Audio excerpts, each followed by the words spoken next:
Erlaitza eskola ezagutuko dugu gaurkoan. Emozioei garrantzia ematea erdigunean jartzen duen proiektu pedagogikoa da. Adinaren arabera mailakatu gabe, kooperazioen jardun den eskola. Iparraldean murgiltze ereduan pedagogia mota hau proposatzen duen ikastetxe bakarra da. Bertara joanen gara gaurkoan ikusentzuleok Arratsaldeon eta Urruñako Erlaitza eskola honetatik, Hendaiako Irandatz kolegiora ere joanen gara gaurkoan, bertan pobrezia menstrualari aurre egiteko proiektu bat martxan jarri baita eta horixe eskainiko dizugu gaurko iparraldearen orenean. Astera goaz!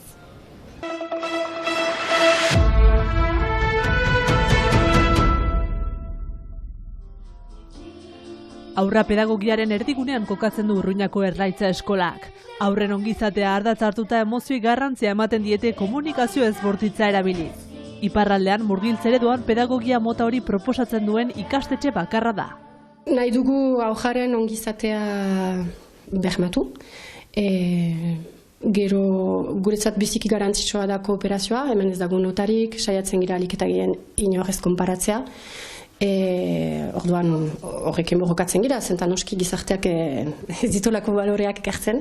Urruñako Erlaitza eskola kateak ireki zituen 2019an 7 ikasleekin eta gaur egun 23 ikasle errezibitzen ditu. Gaur egun gehienak Lapurditik heldu dira, baina baita ere Irun, Hondarribi eta Donostiatik. Espainiar estatuan gauzak legalki ez dira iparralden bezala. Orduan han egoera ezberdina da olako eskolentzat eta guk horregaitik egin genuen autu hau ere.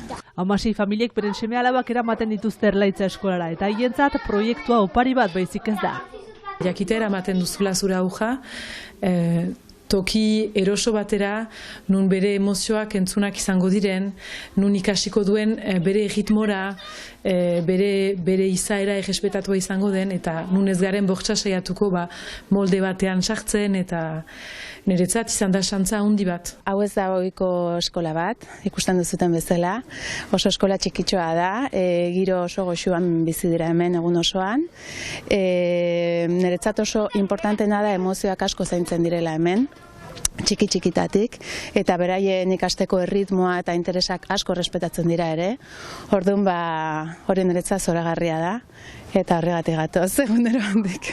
Erlaitza eskolak frantses hezkuntza ministerioarekin kontraturik ez duenez, ez da behartua programa ofiziala segitzea, baina hala ere ikuskariak aurren garapena kontrolatzen du.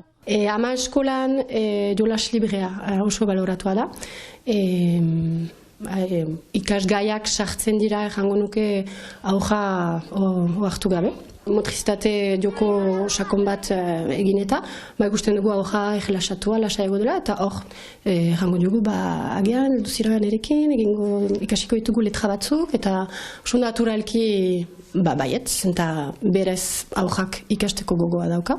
Gero lehen mailan pixkat aldatzen da gure eredua.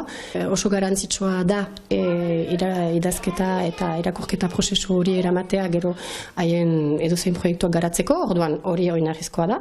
Baina horren ondoren, haiek bilatzea proiektua ze gustukoa duten, adibidez izaten alda sukaldaritza taiera bat, proposatzea, dantza ikuskizun bat, zirko ikuskizun bat.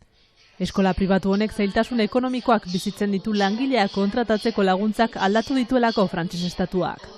Aurten egoera komplikatu zaigu, frantses estatuan kontratu lagunduak gelditu direlako, asko murriztu dituzte, eta orduan bi kontratu genituen beste urteetan lagunduak zirenak, eta aurten 100% ordaindu behar ditugu. Beraz, gure ziloa aurten 14.000 eurokoa da, 16 familien artean diru hori biltzea lan kristona da. Eta nik zinez esperantza dut lortuko dugula, egun batez benetako diru laguntzak lortzen baditugu, eta egiazko gure egoitza merkeagoa lortzen bagenu, bakotak beititzen lortuko genukela. Zailtasunak zailtasun proiektuari eusten diote burasuek, helburua argi dutelako. Aurrek ikastea gure baitatik ikasten. Ni naiz Ander, eta ni bizi naiz Hendaian, eta nire amak deitzen da Junkal. Ados, oso ongi, eskerrik asko? Bai. Aio? Aio.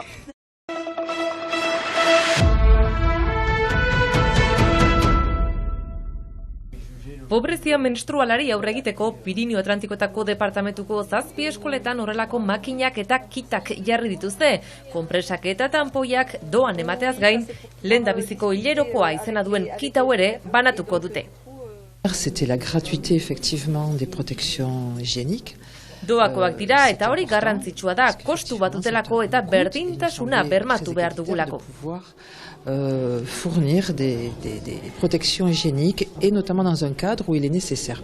Helburu nagusia horrelako produktuak erosteko zailtasunak dituztenei erraztasunak emateaz gain, gaiaz ere hitz egitea da, bai neskek eta bai mutikoek hilerokoaz taburik gabe hitz egiteko oraindik ere familia askotan hitz egiten ez dela ohartarazi baitute. Askatasun gehiago badago, baina oraindik badago tabu pixka bat eta Prekarietate menstrualaz datu zehatzik ez duten arren, jakin badakite horrelako kasuak badaudela. Y vemos que hay familias que tienen realmente muchas dificultades. Familia batzuek kantina ordaindu ezin dutenean esaterako, horrelako produktuak erosi alizateko aukera ere izango ez dutela ondorioztatzen baita.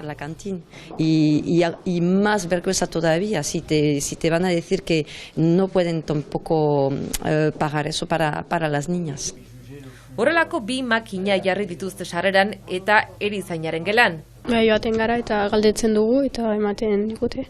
La niña no tiene que coger solo uno, si quiere puede coger más. Bakoitzak nahi dituenak hartzake etxera eramateko ere bai diote. No es solo para el colegio. Hemen iparraldean 4 eskolatan jarri dute martxan programa hau, Hendaiako eskola honetan baita Biarritzen, Baionan eta Donapaleun ere bai.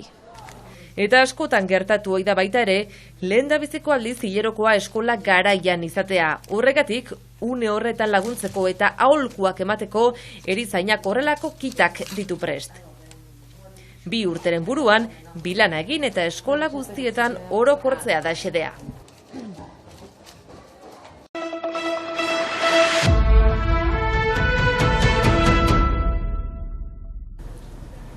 Euskararen erakunde publikoak oharra bidali du azterketak euskaraz egin ahal izateko topatzen ari diren zailtasunen inguruan ohartarazteko. Iraganden irailaren 14an Euskal Erakunde Publikoko ordezkariak eta Ipar Euskal Herriko parlamentariak Hezkuntza Nazionaleko Ministeriora joan ziren. Bertan bildu ostean, pozik irten ziren itxaropentsu. Defendatutakoa argia eta interesgarritzat onartu zuen ministerioak, baina geroztik ez da ondoriorik izan, naiz eta urriaren 19an berriz idatzi eta telefono bidezko mezu bat igorri zioten errektoreari iragan azaroaren 10ean. Basoko azterketak egin alitzateko bigarren bilkura baten beharra azpimarratu zuten eta data berri baten proposamenik jaso ez dutela diote, naiz eta behin eta berriro hori eskatu duten. Halaber azaroaren 8an Max Brisson senataria Hezkuntza Nazionaleko ministroarekin hizketan egon zen gai hau aipatu zion, baina ez zuela deus erran adierazi dute. Eta irakasle taldeak azterketak prestatzeko garaian sartu dira jada. Gaur egun Hezkuntza Nazionalak Euskararen erakunde publikoarekin ez duela inolako komunikaziorik ohartarazi dute. Eta haserre agertu dira, prentsari komunikatu bidez jakinarazi nahi izan diote ulertezintasuna dela nagusi. Biarritzeko Kolorama Festivalak gaur egun arte garaikideren bienala gisa eraldatu denak erakusketa berria inauguratu du. Horia protagonista eta emakumeak, 16 artista. Emakumeak guztiak daude erakusketa honen gibelean. Abenduaren lehenetik urtarrilaren 6 bitartean izanen da ikusgai Biarritzeko gazteen aterpetxe zaharrean. Hormetan era guztietako margolanak, argazkiak, eskulturak eta bar. Guztiak horiz aurtengo kolorea eta guztiak emazteun eskutik. Ikus-entzuleok irudi hori hauekin amaituko dugu gaurko saioa. Bihar arte!